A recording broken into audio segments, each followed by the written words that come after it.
तो हम लोग पढ़ेंगे उरु स्तंभ। ठीक है, वात व्याधि जो चैप्टर है, उरु स्तंभ और वात शोणित, तो कल हम लोगों ने चैप्टर पढ़ा था 29, इन दोनों के बीच में, यानी उरु स्तंभ है, फिर वात व्याधि चैप्टर है, फिर वात शोणित है।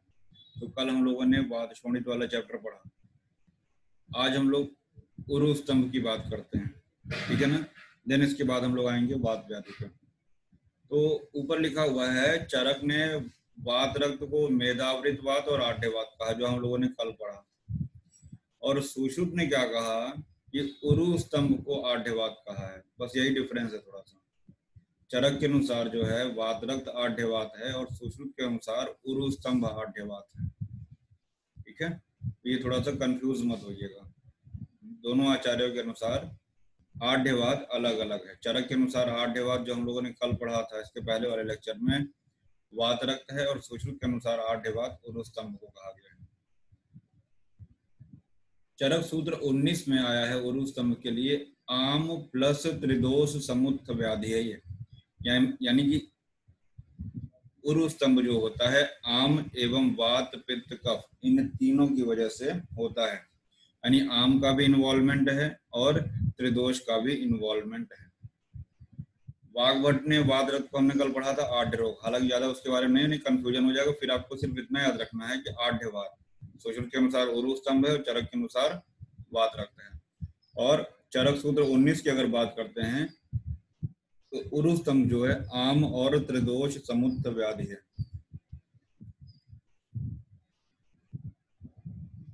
समरी अगर देखें तो ये जो लाइन हमने लिखी हुई है, शमन छपन शोषण, ये चिकित्सा बहुत इंपॉर्टेंट है उरु स्तंभ की। शमन छपन और शोषण चिकित्सा उरु स्तंभ में। ठीक है, अभी आगे आएगा, सब आएगा। ठीक है, और इसमें देखिएगा सुमेरु पर्वत का नाम आया है इस चैप्टर में। ठीक है ना, सुमेरुमिव पर्वतम। ठीक है, इसको भी याद रखना है आपको।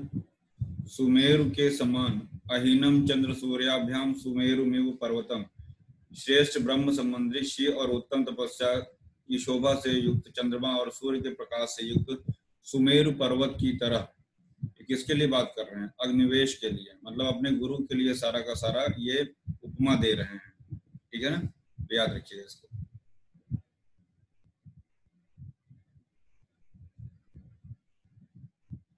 आत्रेय जो है अपने गुरु के लिए इतनी उपमाएं दे रहे हैं। एक ऐसी व्याधि है ये जहां पे पंचकर्म निषेध है। उरु स्तंभ एक ऐसी व्याधि है जहां पे पंचकर्म मना किया गया है। मेरी आवाज आ रही है ना? Yes sir. तो ये ऐसी एक व्याधि है जिसमें उरु स्तंभ कंट्राइंडिकेटेड है। यानी कि अगर आप उरु स्तंभ में पंचकर्म कराते हैं तो अनुपशय होगा। यानी कि एक तरीके से डिफरेंशियल डायग्नोसिस भी बन सकता है कि अगर डिफरेंट वात व्याधि अगर आपको कंफर्म करना है कि उरु स्तंभ है क्या है, तो आप देखेंगे अगर वहाँ पंचकर्म स्नेहन वगैरह करते हैं, तो स्वेदन वगैरह करते हैं या अन्य पंचकर्म प्रोसेस करते हैं, तो यहाँ पे रोगी को नुकसान होता है। यहाँ लिखा हुआ है पंचकर्म के प्रभाव की सीमा।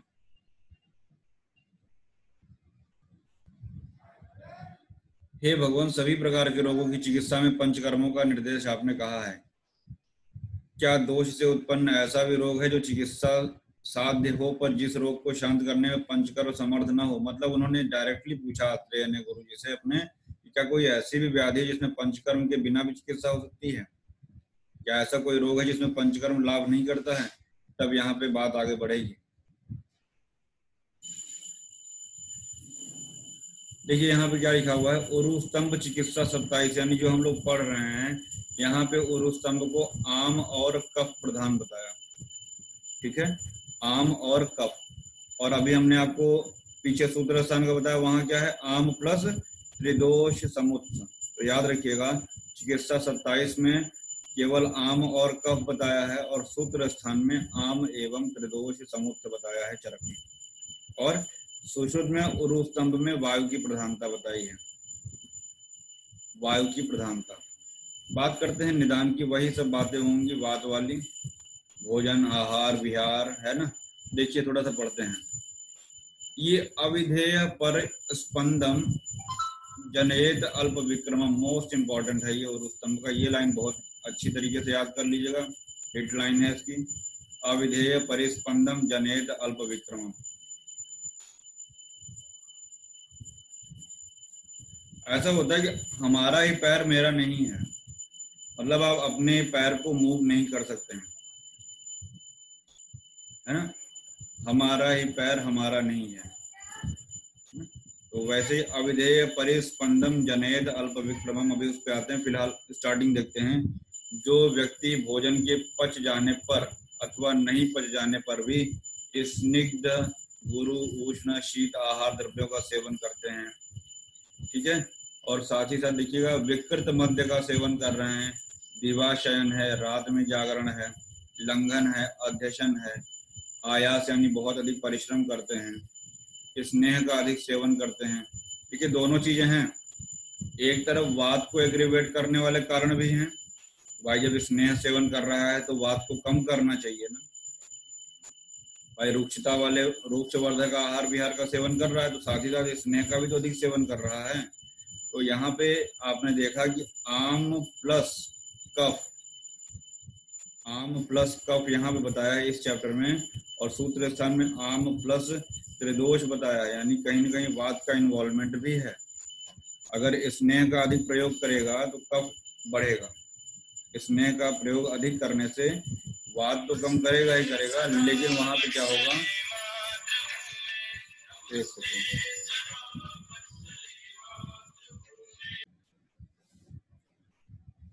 ये सभी कुछ कारण हो गए। आपको सिर्फ इतना याद रखना है कि वात को बढ़ाने वाले कारण के साथ साथ ये एक ऐसी व्याधि है कि स्नेह का अधिक सेवन यानी कफवर्धक आहार या विहार का भी सेवन करना हानिकारक है। यहाँ लिखा हुआ है स्नेह का अधिक सेवन करते हैं तो कोष्ठ में संचित हुआ आम दोष मेदा के साथ मिलकर वातादि दोष को रोककर, कल भी हमने पढ़ा था कि कफ क्या करेगा, स्रोतस में अवरोध उत्पन्न करता है। कफ का यही काम ही होता है कि अवरोध उत्पन्न करना। ब्लॉकेज अगर कहीं हो रहा है तो उसमें मुख्य कारण जो है कफ का ही हो सकता है।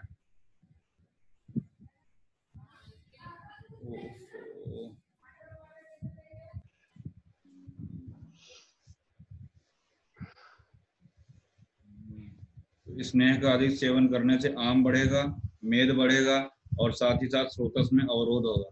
और जब स्रोतस में अवरोध होगा तो उसकी वजह से क्या होता है, जब वात का मार्ग रुकेगा तो वात जो है बीमार गमन हो जाता है। मैंने कल बताया था अगर वात को आप रोकेंगे तो और एग्रीवेट हो जाता है ना। कोई जैसे नाराज हो जाता है कि अरे मेरा रास्ता रुक रहा है, और वो बहुत बुरी तरीके से बीमार गमन और तेजी से वो फैलने लगता है।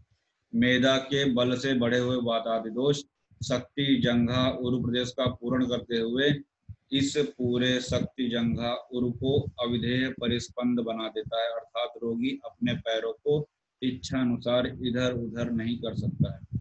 अभी हमने कारण बताया कि उसको अपना ही पैर अपना नहीं है ऐसा फील होता है इस व्याधि में, ठीक है ना।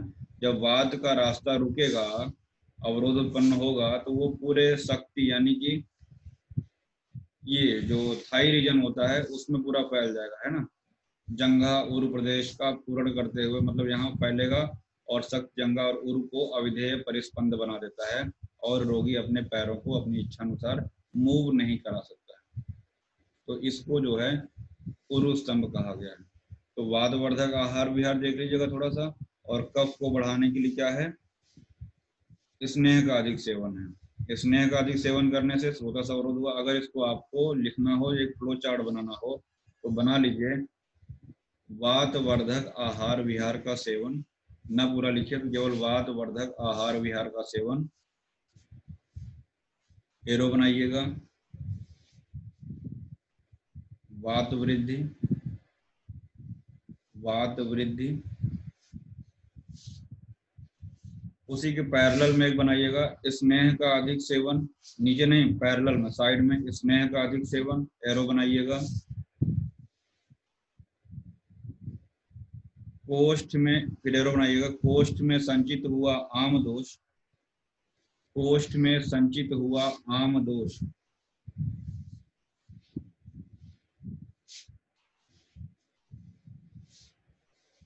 बनाया हो गया यहाँ तक हुआ। Yes, sir. अब जो वात वृद्धि लिखा है आपने, वात वृद्धि का एरो खींच के यहाँ पे आम दोष तक ले आइए। वात वृद्धि का एरो खींच के आम दोष पे ले आइए आप। वात वृद्धि वाला एरो खींच के आम दोष पे ले आइए। अब आम दोष के नीचे एक एरो ले जाइए आप। वातादि दोष को रोक कर, वातादि दोष को रोक कर, वातादि दोष को रोक कर अधोगामी सिराओं द्वारा, अधोगामी सिराओं द्वारा शीघ्र ही उरु प्रदेश में चले जाते हैं। शीघ्र ही उरु, उर नहीं उरु, उर का मतलब वक्ष प्रदेश हो जाता है। उरु प्रदेश में चले जाते हैं।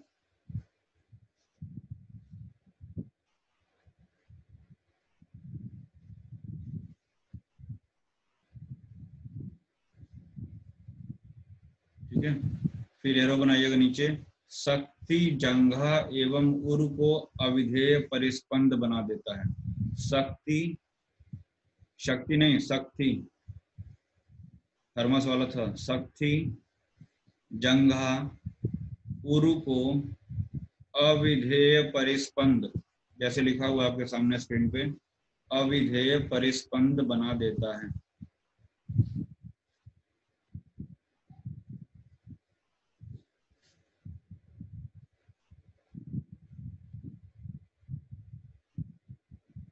एरो बना के उरु स्तंभ व्याधि, उरु स्तंभ व्याधि। ये भी लिख सकते हैं कि इच्छानुसार मूवमेंट नहीं कर सकता है, इच्छानुसार पैरों का मूवमेंट नहीं कर सकता है।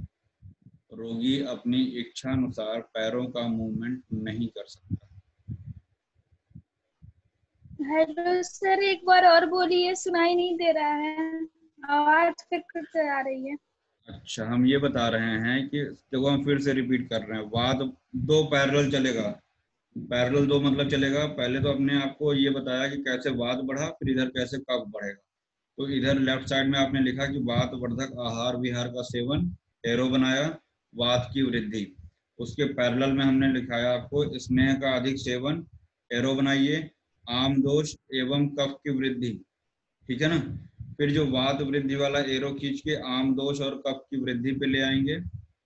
वहां पे एक चीज और लिख लीजिएगा बच्चा, स्रोतस अवरोध, आम दोष एवं कफ की वृद्धि एवं स्रोतस अवरोध। फिर हमने आपको बताया कि वात वाला एरो जो यहाँ खींच के ले आए, अब एक ही तरफ चलेगा। आम दोष के नीचे एक एरो खींचिएगा, बाकी का वही रहेगा कि अधोगामी शिरा द्वारा शीघ्र ही उरु प्रदेश में जाना, और शक्ति जंघा उरु का अविधेय परिस्पंद होना, और हाथ और पैर का, सॉरी हाथ का नहीं, पैरों का इच्छानुसार मूवमेंट न होना। अपने पैरों को अपनी इच्छानुसार मूव नहीं कर पाता है। फिर एरो करके उरु स्तंभ व्याधि। कुछ अपने से बनाइए।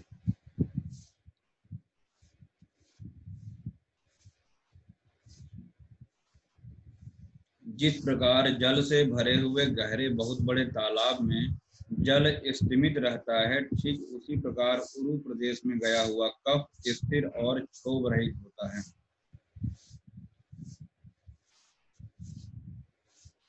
मतलब कि यहाँ पे ये बता रहा है, महासरस गंभीरे पूर्णे अम्बु स्थिमितम यथा तिष्ठत स्थिरम अक्षोभ्यम तद उरुगतः कफ। यहाँ कफ की बात कर रहे हैं, ध्यान से सुनिएगा। एक उपमा दी गई है, जैसे हम डिफरेंट चैप्टर में उपमा पढ़ते हैं ना, जैसे अद्रिज कुंज वाला हम लोगों ने हिक्का श्वास में पढ़ा था कि कैसे वहां पे तैल और लवण का अभ्यंग करने पे पर्वत के समान पिघल जाता है सूर्य की किरणों से। एक वहां हम लोगों ने पढ़ा था। एक प्रमेय में हमने आपको बताया था नृण वाला, जैसे घोंसले में पक्षी आता है, कुछ इस तरीके से उपमा वहां दिया था। वैसे ही ये भी एक उपमा है। तो जिन जिन अध्यायों में इस तरीके की उपमा आपको मिली हुई है, उनको एक जगह कोट कर लीजिएगा, जिससे आपको यूजी वाले बच्चों के लिए दिक्कत ना हो। यहाँ इस तरीके से अगर उपमा वाला क्वेश्चन आ जाता है तो हम उसको कैच कर लेंगे कि हाँ किस चैप्टर से वो पूछा गया। ठीक है ना। पीजी के लिए बच्चों के लिए बता रहे हैं, आपको वहां पे अपनी विद्वत्ता नहीं दिखानी होती है। 4 ऑप्शन में सिर्फ और सिर्फ सटीक क्वेश्चन आपको ऑप्शन चूज करना होता है, इसलिए वहां पे विद्वत्ता का कोई मतलब नहीं होता है। मेरा पढ़ाने का मेन मोटो ये होता है कि आप यूजी, अगर आपने यूजी मतलब पीजी उद्देश्य से पढ़ा है तो यूजी भी आप कर ले जाओगे, ठीक है ना। लेकिन मेरा ज्यादा फोकस रहता है कि हाँ आपका ऑब्जेक्टिव क्वेश्चन ना गलत होने पाए, इन फ्यूचर कभी आपको ऑब्जेक्टिव क्वेश्चन से सामना होता है तो वो आपका गलत ना होने पाए, इसीलिए हम जगह जगह पे आपको ट्रिक बता रहे हैं। अगर कहीं कंफ्यूजिंग है तो कैसे उसको याद करेंगे, ये वाले की जगह वो वाला आपका आंसर ना लग जाए गलती से, तो ये सब चीजें जो हमारे साथ होता था वो मैं आपको एक्सप्लेन कर देता हूँ कि हाँ आप भी वही गलती ना करें, ठीक है ना। तो जैसे चल रहा है फ्लो में वैसे चलना चाहिए। तो यहाँ आया है, जैसे तालाब में जल होता है और बिल्कुल शांत होता है, गहरे तालाब की बात कर रहे हैं, तब तक उसमें क्षोभ नहीं होता, जब तक उसमें पत्थर वगैरह कुछ ना मारे तब तक वो शांत पड़ा रहता है। तालाब की बात कर रहे हैं, नदी की नहीं। महासरसि गंभीरे पूर्णे अम्बु स्तिमितम, तथा जैसे वो जल शांत पड़ा रहता है, क्षोभ रहित होता है, ठीक उसी प्रकार से पूर्व प्रदेश में गया हुआ कफ स्थिर और क्षोभ रहित होता है। जनरली कफ का स्थान उरु में नहीं होता है, कफ का स्थान कहाँ होता है? सर उर में, पूर्व की तरफ होता है, और ये कफ नीचे चला गया है और स्थिर हो गया है। तिष्ठत स्थिरम अक्षोभ्यम तद उरुगतः कफ, वो उरु में चला गया है कफ और स्थिर है, शांति पूर्वक पड़ा हुआ है। लक्षण क्या है इस व्याधि का देखिएगा, यदि उरु स्तंभ से पीड़ित रोगी के शरीर में गुरुता, आयास, संकोच, दाह, शून्यता, कंपन, है ना, स्फुरण है, तोद है, तोद मतलब जैसे कोई सुई चुभ हो रहा है, अगर ये सभी लक्षण हो रहे हैं तो वह शीघ्र ही रोगी को नष्ट कर देता है, अर्थात मार डालता है। निहत्य शून्य मतलब, इसका मतलब होता है निहत्य शून्य मतलब मृत्यु हो जाती है, शीघ्र ही मृत्यु हो जाती है। ये शब्द आपको कई जगह मिलेगा, निहत्य शून्य, ठीक है ना। शरीर में गुरुता रहेगा, भाई कब बढ़ा हुआ तो गुरुता रहेगा, आयास भी रहेगा, है ना, दाह, सुप्ति, कंपने, भेद, स्फुरण, तोद, ये सब चीजें याद रखिएगा, उस पुरुष स्तंभ का लक्षण है। अब लक्षण के बाद ये निरुक्ति की बात कर रहे हैं, कैसे? पुरुष श्लेष्मा समेदस्को वात पित्ते अभिभूयतु, अभी हमने आपको बताया क्या, ये सूत्र स्थान में इन्होंने बताया है कि आम के साथ साथ वात, पित्त और कफ यहाँ आया है। सूत्र स्थान 19 में आम त्रिदोष समुत्थान आया हुआ है ना, ये लिखा हुआ है, ये सूत्र स्थान में चरक ने बताया है, आम त्रिदोष समुत्थान। उरु स्तंभ मेदा के साथ कफ, पित्त और वात को दबाकर जब उरु प्रदेश में आकर उरु को स्थैर्य और शैत्य गुणों के कारण, दैट इज इंपॉर्टेंट, स्थैर्य यानी स्थिर गुण और शैत्य गुणों के कारण स्तिमित कर देता है। मेदा के साथ कफ, ध्यान से सुनिएगा, यानी कफ मिला है मेद के साथ, दोनों के गुण लगभग और लगभग समान होते हैं।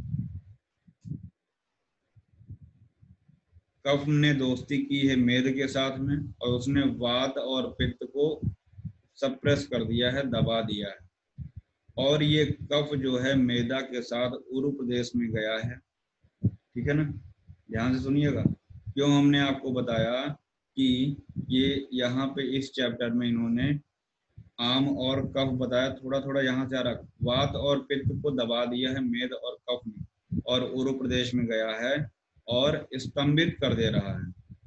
कफ का गुण होता है स्थैर्य और शैत्य, तो ये जो है स्तंभन वहां पर उत्पन्न कर दे रहा है, और इसी को उरु स्तंभ, उरु मतलब फीमर रीजन, स्तंभ मतलब जकड़ देना, इसीलिए इस व्याधि को कहते हैं उरु स्तंभ, यानी कि हमारा जो उरु प्रदेश है वो स्तंभित हो जाएगा, जकड़ जाएगा।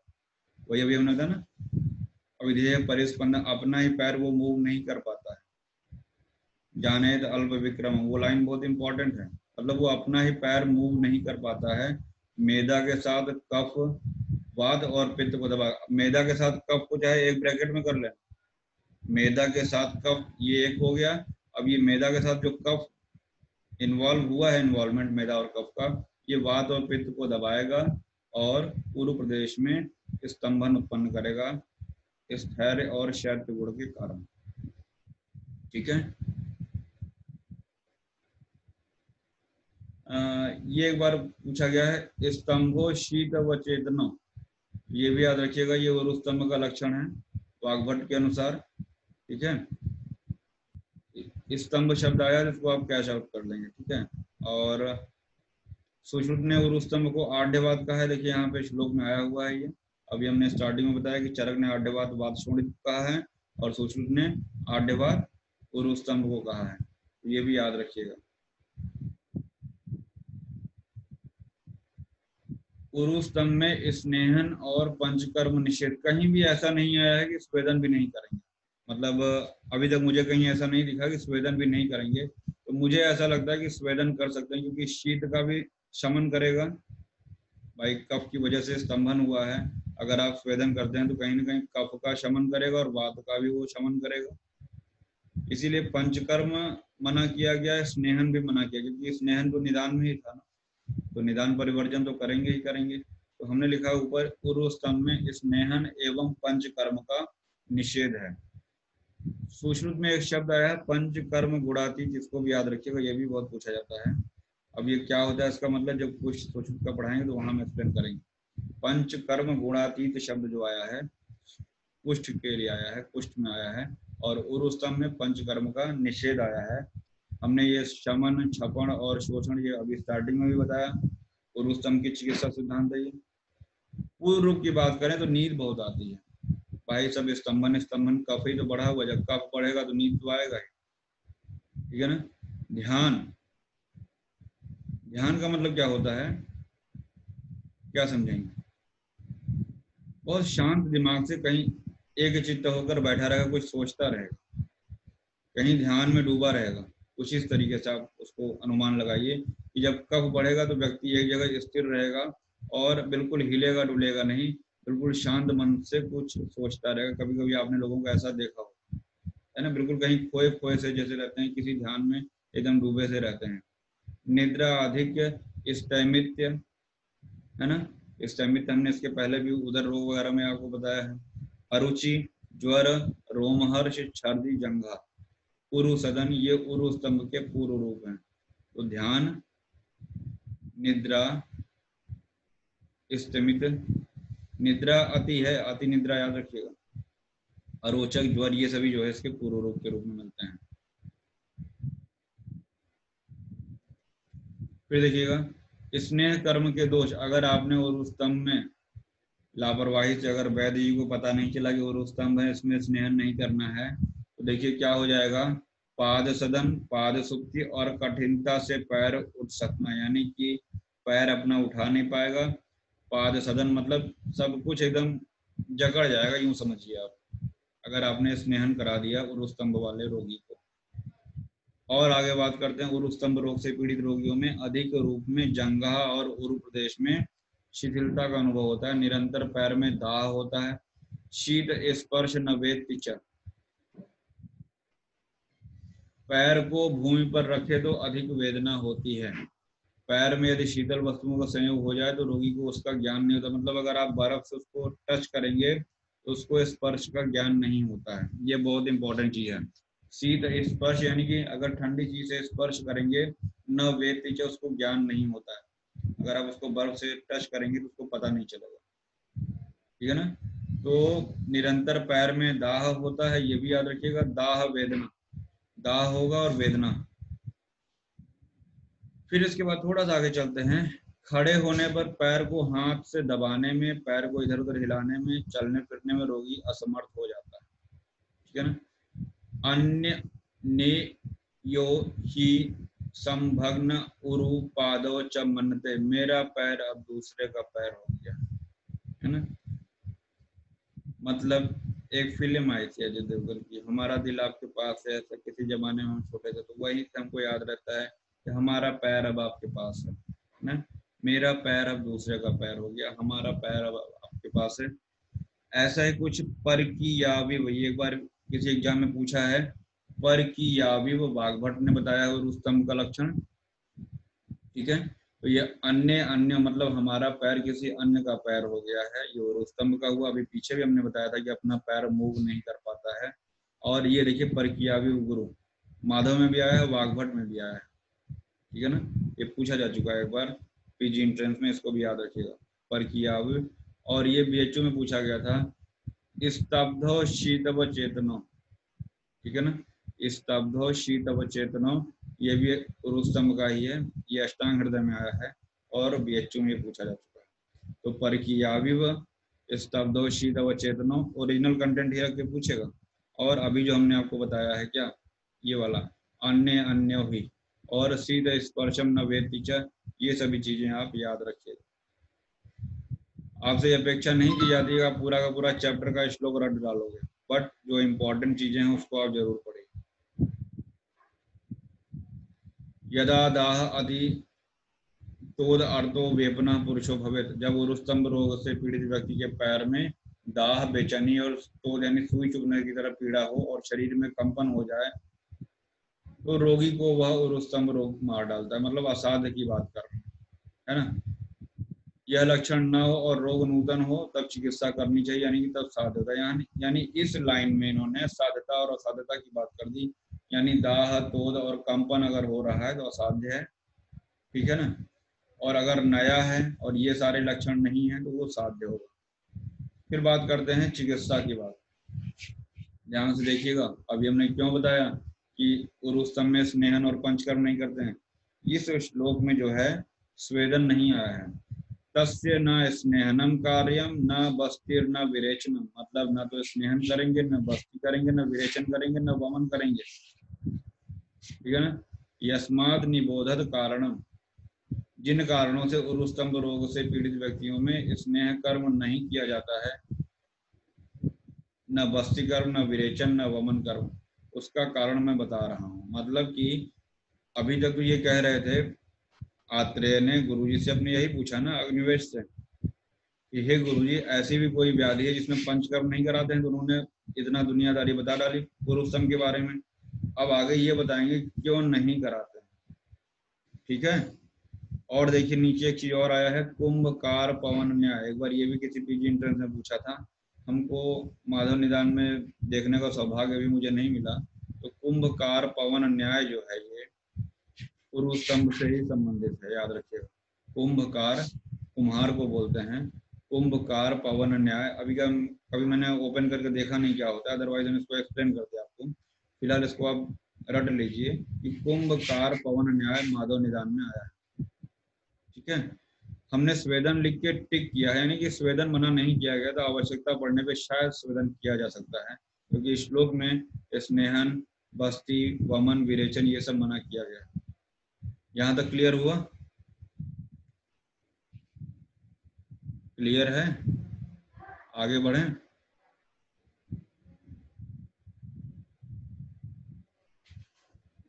बोलो। Yes sir. तो ये वाला श्लोक जो आपके सामने है ये बहुत इंपॉर्टेंट है, याद रखिएगा। ये श्लोक ये बताता है कि हमको ये पंचकर्म या ये कर्म इस व्याधि में नहीं करना है। कुंभकार पवन न्याय याद रखिएगा, ठीक है।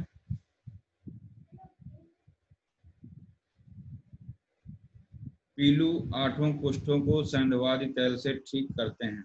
ये इस चैप्टर में जो योग आए हैं उसका ट्रिक है। पीलू आठों कुष्ठों को सैंधवादी तैल से ठीक करते हैं। पीलू से पीलू पर्ण्यादि तैल, आठों से अष्टकटवर तेल, ठीक है। कुष्ठ से कुष्ठादि तैल, सैंधवादी तेल नाम में ही लिखा हुआ है, ठीक है ना। तो पीलू आठों कुष्ठों को सैंधवादी तैल से ठीक करते हैं। तो ये सारे के सारे जो योग आए हैं यहाँ पे वो आपके सामने। सैंधवादी तेल कई बार आपको बता चुके हैं कि उरुस्तंभ के साथ साथ वात योनि व्यापक में भी है। जब हमने आपको सैंधवादी चूर्ण छत्तीर्ण में बताया था तब वहां पे हमने आपको ये एक्सप्लेन किया था कि जो सैंधवादी चूर्ण है वो छत्तीर्ण में बताया है चरक में, और सैंधवादी तेल उरुस्तंभ और वात योनि व्यापक में है।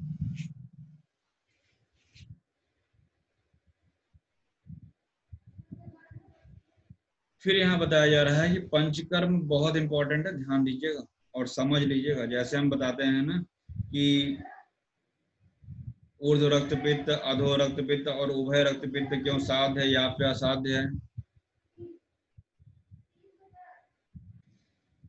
हाँ, तो पंचकर्म Yes, sir. चिकित्सा की सीमा क्या है देखिएगा।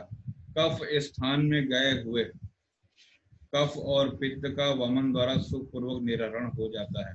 इट मीन्स कि जो कफ है उसका स्थान, जैसे कि अभी आपने बताया कि उरह प्रदेश में होता है, तो अगर कफ बढ़ा हुआ है तो हम दोषों को शाखा से कोष्ठ में लाते हैं, और कोष्ठ में लाने के पश्चात पंचकर्म जनरली हम करते क्या है कि दोषों को शाखा से कोष्ठ में लाने के पश्चात उनको पंचकर्म के द्वारा बाहर निकाल देते हैं, ठीक है ना। अब दोष है कफ, और कफ को निकालने के लिए पहली बात तो अभी हम उसको नहीं पढ़ रहे हैं क्या लिखा है उसमें। कफ को निकालने के लिए पंचकर्म की अगर बात करते हैं तो वमन श्लेष्म हराणा, हमको वमन कराना होता है, यानी कफ को बाहर निकालने के लिए हमको क्या कराना पड़ेगा, वमन। अब क्या उरु प्रदेश से आप कफ को खींच के ऊपर ले आ सकते हैं वमन कराने के लिए, नॉट पॉसिबल, ठीक है। उरु प्रदेश में यानी कि फीमर रीजन में, जंघा प्रदेश में अगर कफ है तो उसको वमन के द्वारा ऊर्ध्व मार्ग से बाहर निकालना बहुत मुश्किल काम है, इसलिए वमन पॉसिबल वहां पे नहीं है। कफ स्थान में गए हुए कफ और पित्त स्थान का वमन द्वारा सुखपूर्वक निराकरण हो जाता है, यानी कि कफ स्थान में गए हुए कफ और पित्त का वमन द्वारा, ध्यान से सुनिएगा, अगर कफ वाले स्थान में, कफ का स्थान क्या क्या है, कफ का स्थान होता है और प्रदेश, और प्रदेश। श्लोक बताइए, कफ का स्थान क्या है,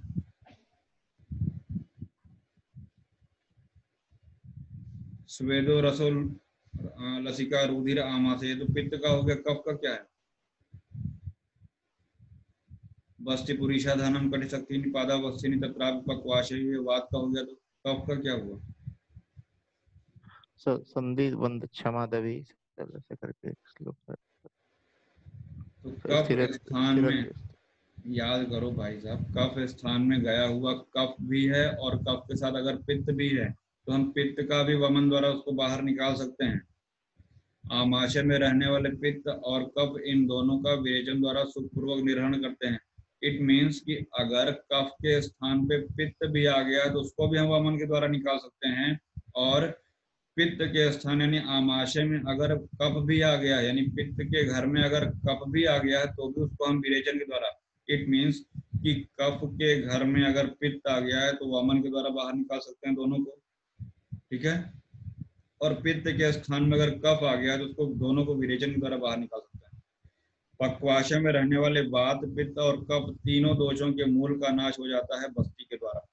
हम जानते हैं कि बस्ती सिर्फ वात का ही नहीं, वात, पित्त, कफ तीनों को बाहर निकाल देता है, किंतु आम और मैदा के द्वारा जकड़े गए दोष यदि जंघा उरु प्रदेश में चले जाएं तो अब ना तो वो पक्वाशय में है, पक्वाशय में होता तो हम बस्ती कर देते, आमाशय में होता तो हम विरेचन कर देते, है ना, और ऊर्ध्व प्रदेश में कहीं होता, उरह प्रदेश में कहीं होता तो हम उसका जो है वमन के द्वारा संशोधन कर देते, परंतु वो है कहाँ, पूर्व प्रदेश में, जंघा प्रदेश में, न तो वहां पे वमन पॉसिबल है, न तो विरेचन पॉसिबल है, और न ही बस्ती के द्वारा उसको साध्य किया जा सकता है। फिर से मैं रिपीट कर रहा हूँ, ध्यान से सुनना, कॉन्सेप्ट समझ लीजिए, उसको आप लिख जाएंगे, लिखिएगा इस तरीके से आपका लिखा जाएगा कि वमन द्वारा कफ स्थान में गए हुए कफ की चिकित्सा एवं पित्त की भी चिकित्सा, पित्त की भी चिकित्सा वमन द्वारा संभव है।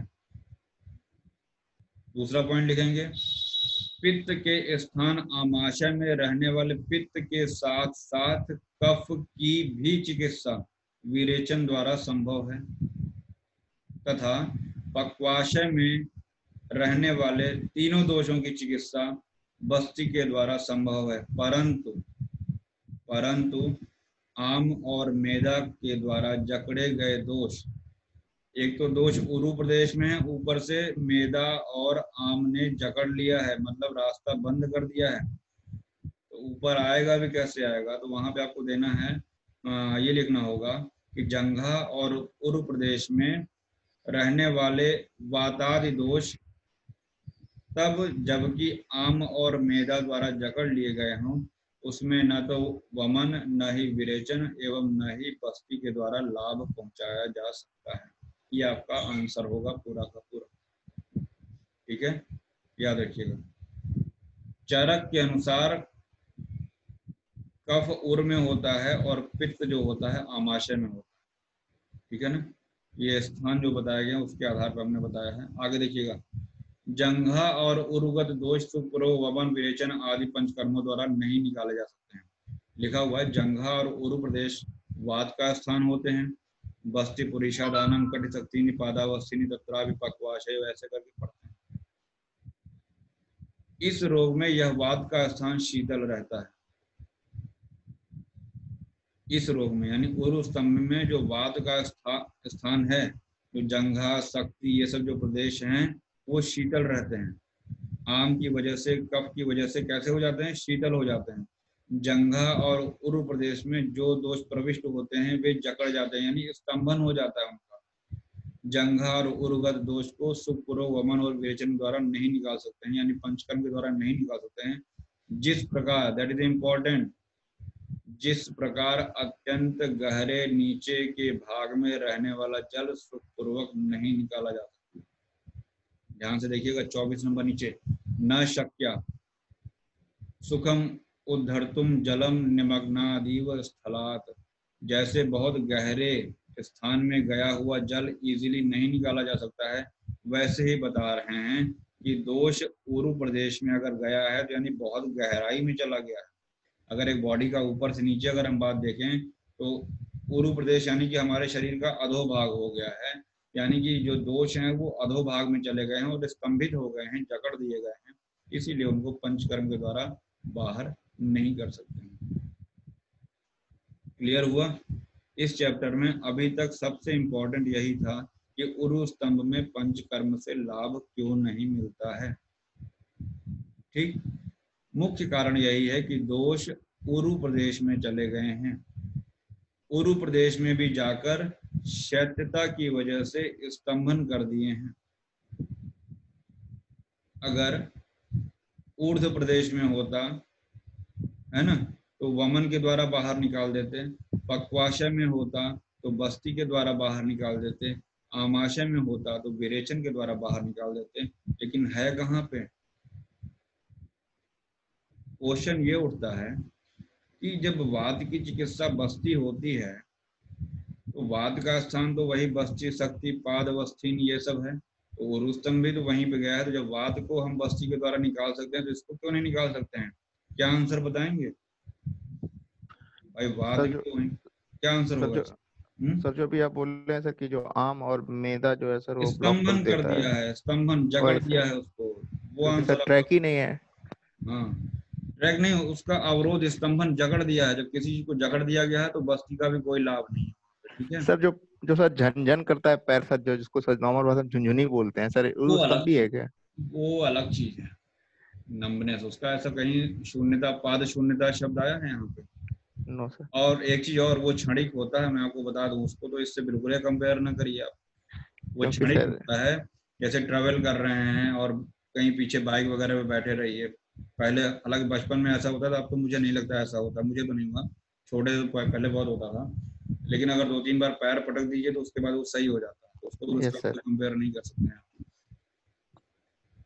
तो ये सारा का सारा पॉइंट उसको आप हैंड रिटन लिखेंगे तब जाके समझ में आएगा। और इस चैप्टर में सबसे ज्यादा इंपॉर्टेंट यही कि वाई पंचकर्म इज कंट्राइंडिकेटेड इन उरु स्तंभ। उरु स्तंभ में कफ एवं आम दोष की अधिकता, तस्य संशमनम नित्य छपड़म शोषणम। याद आ रहा? अभी 2 बार बता चुके हैं, स्टार्टिंग में भी ऊपर भी लिखे थे। यानी कि इसकी चिकित्सा क्या करते हैं? संशमन, छपण और शोषण। क्या है? उरु स्तंभ रोग में कफ और आम दोष की अधिकता रहती है, यही दोनों खतरनाक हैं। और सूत्रस्थल में क्या बताया? आम और त्रिदोष समुत्थ। और यहाँ पे आ गया क्या है? आम और कफ की अधिकता होने की वजह से युक्ति की अपेक्षा रखने वाले चिकित्सक को, यानी कि जिस चिकित्सक के पास युक्ति है, उरु स्तंभ रोग से पीड़ित रोगियों के दोषों का शमन करना है। छपण मतलब नाश करना है, और शोषण का मतलब होता है सुखाना। ये तीनों पॉइंट याद रखिएगा, शमन, छपण और शोषण। छपड़ का मतलब होता है नाश करना, दोषों को नष्ट कर देना, ठीक है ना। शमन, छपण और शोषण याद रखिएगा। और अधिकत्वात् कफ आमयो, ठीक है ना, कफ आमयो ये भी याद रखिएगा।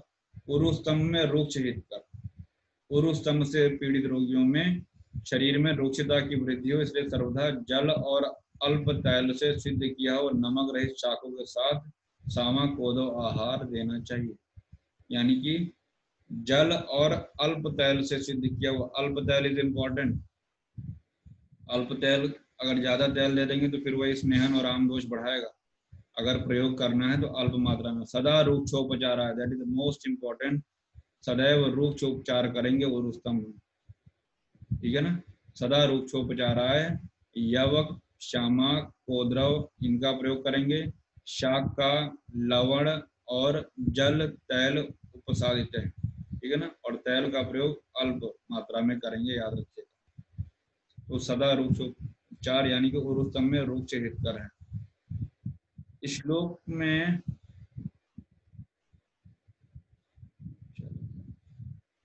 यहाँ देखिए कुछ और चीजें आई हुई हैं। अश्वगंधादि प्रसादन, वाल्मीकि मृतिका उत्सादन, तरकारी लेप, वस्त्रकादि लेप, सरसपादि लेप, शौनाकादि लेप, मुर्वादि योग लेप, ये सब भी उरुस्तंभ में आप याद रखिएगा। इसमें वाल्मीकि मृतिका उत्सादन, वाल्मीकि मृतिका किसको बोलते हैं?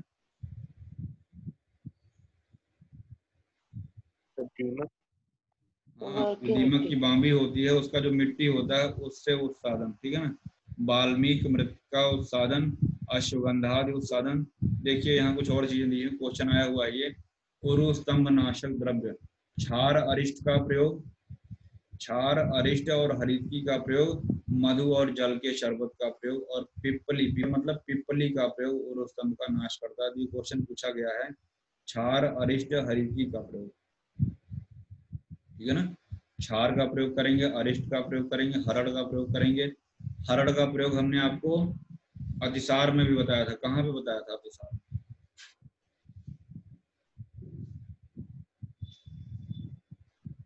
सर पित्तज अतिसार में। गलत जवाब। सर कफज में सर, वो जब। गलत जवाब। मलकृच्छता, मलकृच्छता में हरड़ का प्रयोग बताया था। दोष अल्प, दोष मध्य और दोष अधिक होंगे तो लंघन, लंघन पाचन और वहां पे विरेचन आया था। उसी प्रकरण में हमने आपको बताया था कि मलकृच्छता के साथ निकलेगा तो हरड़ का प्रयोग। टेस्ट है आज शाम को, ये अंतिम क्लास हो जाएगी, याद रखना।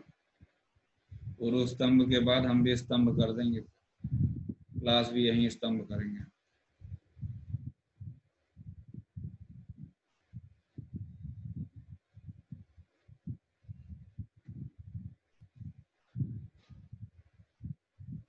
वैसे रत्नावली का एक योग लिखा हुआ है गंडीराद्य रिष्ट।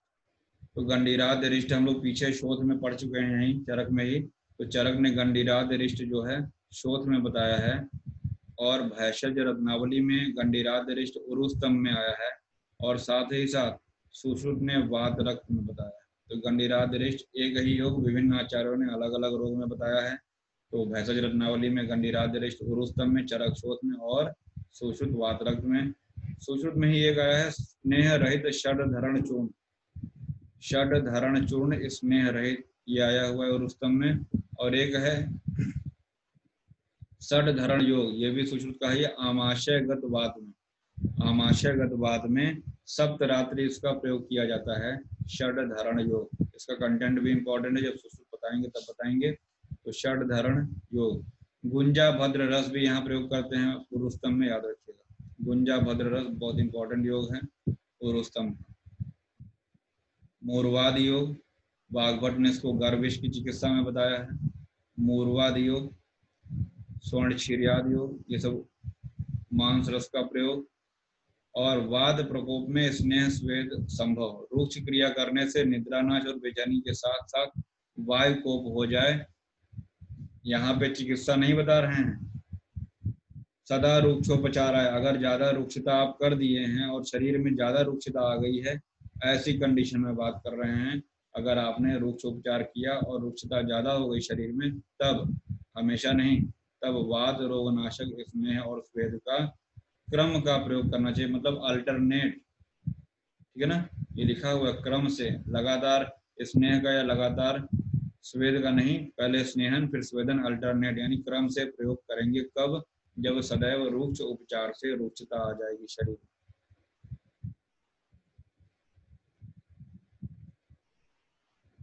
पीलुपर्ण्यादि तैल, कुष्ठादि तैल, अभी सब ट्रिक में आया था ऊपर। सैंधवादि तैल, ये सब ऊपर आ चुका है। सैंधवादि तैल में आया है आपका सरसप तैल का प्रयोग आया है, और साथ ही साथ एक और इम्पोर्टेंट है, भल्लातक अस्थि का प्रयोग इसमें है।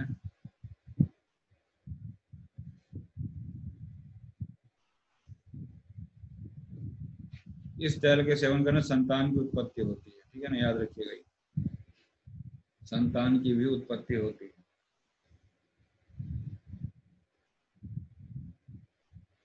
शायद वो लाइन जो है ना श्लोक में कट गया है, ठीक है, वो लाइन जो है श्लोक में कट गया है। और एक चीज और, गृधसी, उरुस्तंभ, अर्श और सभी प्रकार के वात रोग उसके प्रयोग से शांत हो जाते हैं, मतलब सिर्फ और सिर्फ ये वाली लाइन इसमें नहीं है।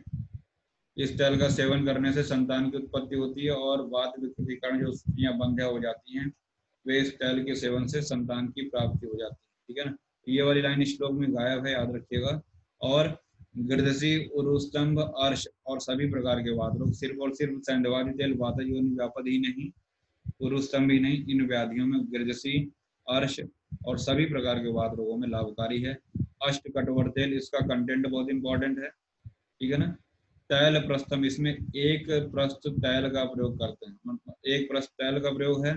पिपली मूल है, सुंठी है, यानी सोंठ मरीच पिपली को अगर मिला देते हैं तो क्या हो जाता है वो त्रिकटु, इसमें मरीच नहीं है, त्रिकटु में से मरीच नहीं है। पिपली मूल है, नागर है, पिपली नहीं है, पिपली मूल है, याद रखिएगा, जो पंचकोल में होता है। पिपली मूल, नागर, ये दोनों एक एक पल हुए। सरसप तैल एक प्रस्थ हुआ। और कल्प से अष्टगुण कटवर, कटवर क्या होता है? दधी घृत के साथ बनाया हुआ मट्ठे को, कटवर एक तरीके से तक्र होता है, मट्ठा होता है, ठीक है ना, तो याद रखिएगा। और दधी एक प्रस्थ, दधी भी एक प्रस्थ, दही भी लेंगे, मट्ठा भी लेंगे। अंतः प्रयोग है, ये बहुत इंपॉर्टेंट है, यानी कि बने हुए तैल का, इस तैल का इंटरनल ओरल इंटेक करते हैं, अंतः प्रयोग करना है। गृधसी और उरुग्रह, गृधसी में यानी सियाटिका में भी काम करेगा, और उरुग्रह में भी ये कार्य करेगा।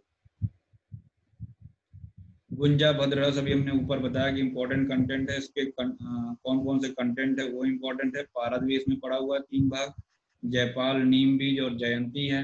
गुंजा बीज है, एब्रस प्रिकटोरियस है ना, और जयंती पत्र, सोरस, भंगा, जंभीरी और धतूर पत्र, और काकमाची, इसकी भावना है इसमें, इतनी भावनाएं दी जा रही गुंजा भद्ररस में। और सबसे ज्यादा इसमें गंधक है 12 भाग। वाल्मीकि मृतिका उत्सादन, दीमक की मिट्टी, ठीक है, ये भी हमने अभी आपको बताया। अश्वगंधादि उत्सादन, तरकार्यादि लेप, सरसप लेप, वस्त्रकादि लेप,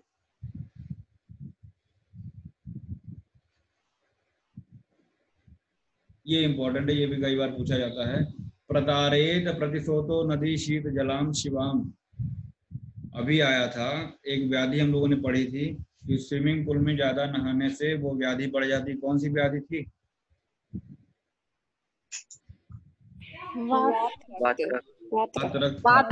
तो यहाँ क्या है देखिएगा, स्वच्छ एवं शीतल जल वाली नदियों में धारा के विपरीत रोगी को तैरना चाहिए, ये चिकित्सा के लिए बताया है। तो याद रखिएगा, एक में शीतल जल में अधिक रहेगा तो नुकसान करेगा, वात रक्त है। और यहाँ पे प्रतारेत प्रतिशोधो नदी शीत जलाम शिवाम, स्वच्छ शीतल, शिवाम मतलब पवित्र जल में, पवित्र नदी में, शीतल जल में धारा के विपरीत, प्रतारेत प्रतिशोधो नदी, धारा के विपरीत तैरने से भी लाभ मिलता है। क्यों ऐसा करा ना, व्हाट इज द रीजन? स्वच्छ, शीतल और स्थिर जल वाले तालाब में बार बार तैरना चाहिए। इन क्रियाओं से कफ के सूख जाने पर उरुस्तंभ रोग शांत हो जाता है। इट मीन्स कि अगर वो उल्टा एक तरीके से ये कह रहे हैं कि एक्सरसाइज हो रहा है। हमने जो कॉन्सेप्ट निकाला अपना ये तैरने, अब पता नहीं तैरने से क्या हो रहा है, तैरेगा तो एक्सरसाइज कर रहा है तो वात बढ़ रहा है ना, तैरने से वो भी धारा के विपरीत एक्सरसाइज कर रहा है, व्यायाम से वात बढ़ेगा और हवा बढ़ेगी तो पंखा चलाएंगे तो पानी सूख जाएगा, वैसे ही कफ सूख जाएगा, है ना। तो ये कॉन्सेप्ट चरक ने बताया, इसको जरूर याद रखिएगा। तो उरुस्तंभ रोग में कफ को दूर करने के लिए सामर्थ्य के अनुसार व्यायाम, याद आया, यही वहां नीचे आ गया। अगर आपका कॉन्सेप्ट क्लियर है तो कभी भी आप कोई चीज रटेंगे नहीं। हमने ऊपर नहीं पढ़ा, लेकिन जब नीचे हमने देखा धारा के विपरीत क्यों तैरा रहे हैं, उसका आंसर देखिए ऊपर मिल गया। क्या कर रहे हैं, कफ को दूर करने के लिए व्यायाम करा रहे हैं। भाई आप धारा के विपरीत भी तैर रहे हैं तो वो व्यायाम ही हुआ ना। व्यायाम करने से क्या हुआ, वात बढ़ेगा, और वात बढ़ने से यानी हवा बढ़ेगी तो उससे जो है सुखा देगा जल को, कफ को सुखा देगा। साथ ही साथ ऊंचे स्थानों पर से कूदने का अभ्यास कराना चाहिए। ककरीली बालुकामय प्रदेश में उसे बार बार कूदने का अभ्यास, मतलब कुल मिला के उसको कुछ एक्सरसाइज कराना चाहिए, ठीक है ना। और जब कफ सूख जाएगा तो उरुस्तंभ में शांति मिल जाएगी। और ये भी क्वेश्चन आया, श्लेष्मणः छपड़म यद तस्यान च मारुतम आवहेत, ठीक है ना। जो आहार विहार कफ को नष्ट करने वाले हों किंतु वायु को कुपित करने वाले न हों। श्लेष्मणः छपड़म, श्लेष्मा का छपड़ करे, शमन करें, यत श्यान, श्यान न च मारुतम, मतलब वायु को न बढ़ाने वाले हो, या न पे गौर फरमाइएगा, न च मारुतम आवहेत, मतलब वायु को न बढ़ाने वाले, कफ का शमन करने वाले हैं और वायु को न एग्रीवेट करने वालों हैं, उन सभी आहार विहार का सेवन करना है। और हम लोगों ने जब संप्राप्ति चक्र भी हमने आपको बताया तो वहां भी हमने आपको यही बताया कि वातवर्धक आहार से वात बढ़ रहा था, स्नेहन से कफ बढ़ रहा था, यानी कि आपको कफ शामक चिकित्सा करनी है और ऐसी भी चिकित्सा करनी है जिससे वात न बढ़े, ठीक है। और यह क्रिया चिकित्सा शरीर बल और अग्नि की रक्षा करनी चाहिए, मतलब श्लेष्मणः छपड़म यत श्यान मारुतम, और ये शरीरम बलम अग्निम च कार्यशाम रक्षता, शरीर की, बल की, अग्नि की रक्षा करनी चाहिए। द्विविधम भैषजम तत्र श्लोक में आया है, यहाँ पे इसका दो तरीके से हम मतलब निकाल सकते हैं। एक अंतः प्रयोग, कुछ औषधियों का इन्होंने अंतः प्रयोग बताया, ओरल इंटेक कुछ बाह्य प्रयोग बताया, एप्लीकेशन मालिश वगैरह करने के लिए, इसीलिए द्विविध भैषजम यहाँ पे आ गया है। और हमने यहाँ पे लिख दिया है कफ शामक चिकित्सा परंतु वात वर्धक भी न हो, श्लेष्मणः छपड़म यत श्यान न च मारुतम आवहे। क्लियर। इस तरीके से उरुस्तंभ बहुत आसान चैप्टर है, थोड़ा सा वही आता है कि पंचकर्म क्यों नहीं करते हैं, तो वो कॉन्सेप्ट देख लीजिएगा, ठीक है।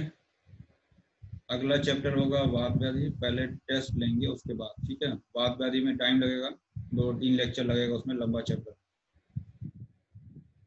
ठीक। Thank you.